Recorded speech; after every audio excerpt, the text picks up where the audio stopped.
For today's video ay nandirito po tayo ngayon sa Rosimin branch dito po sa Team Pragilig San Fabian Pangasinan branch. At ngayong araw ay sisilipin natin ang kanilang Rosi Macho 175. Gaano nga ba kaganda ang motor na ito? Yan ang ating aalamin ngayon. Tara!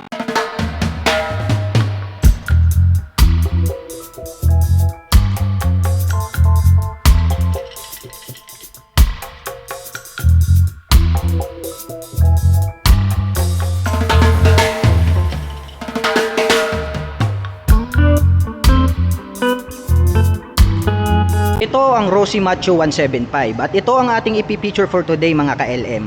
Agaw pansin agad dito dahil meron po siya ritong header at nagkaroon ng cutaway design.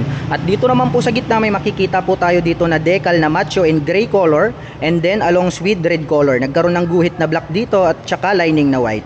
At dito naman po may makikita po tayo dito nakalagay is Euro 3. At dito naman sa ibaba, nandirito po yung kanyang main light. So glossy po itong kanyang cover dito sa taas, which is ito po is chrome color. And then mapapansin natin na square type din po at naka-bulb type itong ginagamit niya na headlight. At ganun din, napakalaki po nitong kanyang mga turn signals. Very visible po ito kapag ikaw ay liliko sa kanan at kaliwa. At pagdating naman po rito sa baba, nagkaroon po ng 4 na butas rito. At dito naman po sa ibaba may makikita po tayo dito na Rusi, which is naka 3D emblem po yan. And then covered naman po ito ng chrome color, kaya very attractive yan tignan. At dito naman po sa gilid may makikita po tayo dito na bilog na reflector lights, which is added visibility po pagdating ng gabi. At pagdating naman po dito sa kanyang telescopic fork, ito po ay equipped with traditional telescopic fork.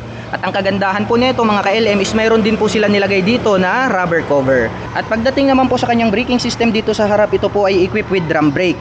At ang mga sukat ng gulong dito sa harap ay mayroon po itong 2.75/17. So very accessible din yung kanyang rim set at gulong mga ka-LM kasi 17 inches na po yan. At mapunta naman po tayo dito sa kanyang analog meter panel display. Makikita natin agad dito mga ka-LM yung kanyang speedometer at saka yung kanilang mga indicator dito. Mayroon po ritong neutral, mayroon pong high beam and low beam, at the same time nandirito po yung turn signals indicator. At gumagamit pa po ito ng mechanical key at mayroon na rin po siyang lock dito for safety purposes kapag kayo po ay magpa-parking. At pagdating naman sa kanyang manubela, ito po ay naka-naked handlebar. At dito po sa kaliwanan, dito po yung kanyang button para po sa kanyang high beam and low beam, turn signal selector at saka yung horn. At nandirito naman po yung kanyang clutch lever. Sa kabila naman, nandirito po yung button ng kanyang hazard switch at saka yung electric starter. At nandirito naman po yung kanyang brake pagdating sa harapan. At mapunta naman tayo dito sa kanyang fuel tank mga ka-LM. Ang ganda rin ng paint job kasi kung mapapansin nyo, glossy red. At makikita natin dito mga ka-LM nakalagay is Rusi in yellow color. Nagkaroon ng lining dito na black, white, black, and then may gray po rito.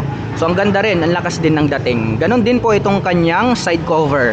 So nagkaroon po rito ng lining na black, nagkaroon ng parang arrow na white, and then gray. So almost the same yung pagkaka-design dito sa kanyang fuel tank. So talagang partner yan mga ka-LM. And then syempre nandito yung logo ni Rosi, and then nakalagay po rito yung model name na Macho TC175 in yellow color.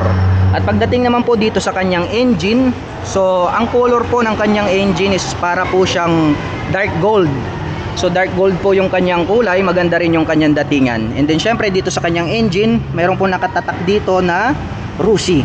So chrome color po tong part na to. At dito rin po natin makikita itong kanyang shifter. Anyway mga ka-LM, ito po ay mayroong 5-speed manual transmission. At nandirito naman po yung kanyang foot pegs para naman sa ating driver. Nandirito rin po yung kanyang side stand at yung kanyang center stand. At makikita natin mga ka-LM na gold chrome color na rin yung kulay nitong kanyang sprocket cover. So ang kagandahan dito sa Rusi mga ka-LM, bakal na, which is aluminum cast iron na po yung chain cover nila rito or yung sprocket cover nila. Unlike dun sa mga ni-review natin before is plastic cover lang po siya. At syempre nandirito rin po yung kanyang chain guard protector. So plastic po ito, glossy black yung kanyang pagkaka-finish. At makikita rin natin dito yung pillion step para sa ating back rider. At napakakapal din po yung metal na ginamit nila dito at glossy finish po itong kanyang swing arm. At pagdating naman po sa kanyang mga suspension dito sa likod, equipped po ito ng 4 shock absorber. So ang kagandahan nito mga ka-LM, paglabas ng kasa, 4 na po yung kanyang shock absorber. So hindi mo na kailangang magdagdag kasi nga po pre-installed na siya. Unlike dun sa ni-review natin, 2 lang yung shock, pwede kang magdagdag kung gusto mo. Pero ito, ang kaibahan nito mga ka-LM, 4 na. Which is 2 pairs na po yung nilagay dito na shock. So So paglabas po ng kasa, automatic maglalagay ka na lang po ng sidecar, pwede mo ng panghanap buhay itong isang ito. Syempre, coil spring po yung ginamit nila dyan at nagkaroon po siya ng takip dito na chrome color. And then pagdating naman po dito sa kanyang rear carrier, so napakaganda rin, mayroong design, no? Parang stainless yung datingan. So chrome color to mga ka-LM, oh. Ang ganda ng pagkaka-design nitong kanyang rear carrier. So pwede na rin po kayo agad maglagay ng top box dito kung inyong gugustuhin. At pagdating naman dito sa kanyang tail light, napakaganda, square type mga ka-LM. The same time, nakahang po siya. Automatic na rin po, pre-installed na, and then included na po yung tail light at saka yung ating plate holder dito, which is dito natin ilalagay yung ating plate. At mayroon din po ritong rear fender, kung mapapansin nyo, ito po is chrome color, tas nagkaroon po siya ng extension dito na plastic, which is good para ma-prevent po natin yung mga talsik na mapunta sa ating mga backrider.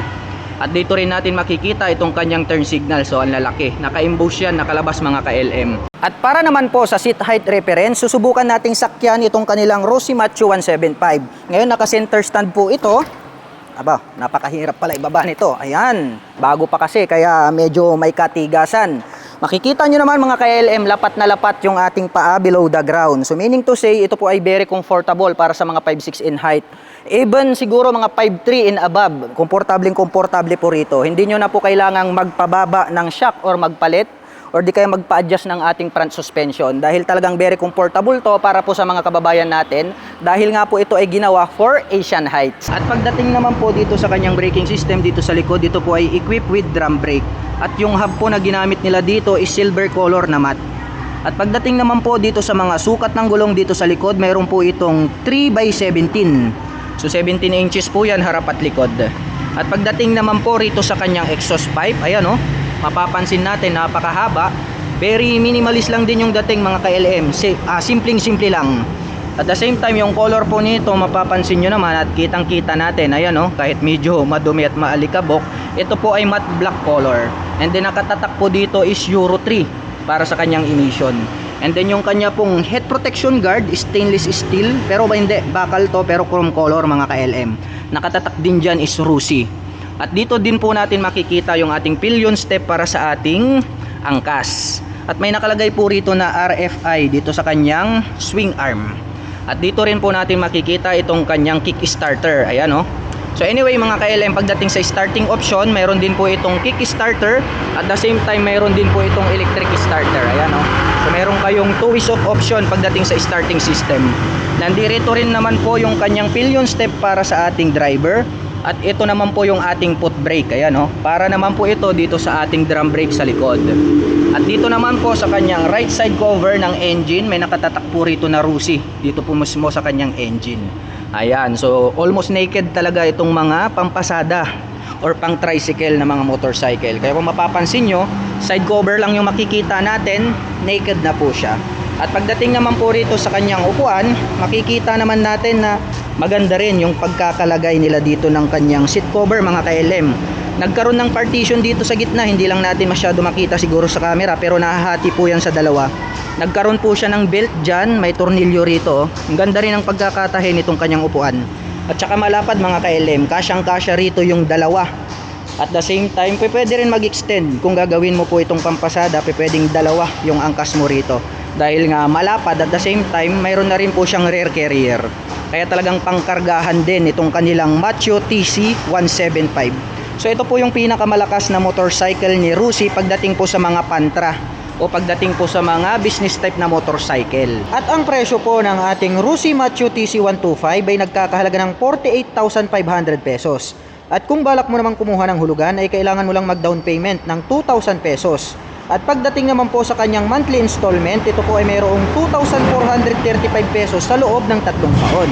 At para naman po sa mga kababayan natin na nakapanood ng video na ito at interesado dito sa motor na ating ni-review for today, ay maaari nyo po silang bisitahin dito po sa Rossi Main Branch, Team Pragilig, San Fabian, Pangasinan Branch. At ito po ang kanilang contact number na maaari nyong tawagan para po sa lahat ng inyong mga inquiries. At ang kanila pong operation time is starting 8 AM until 5 PM from Monday to Saturday.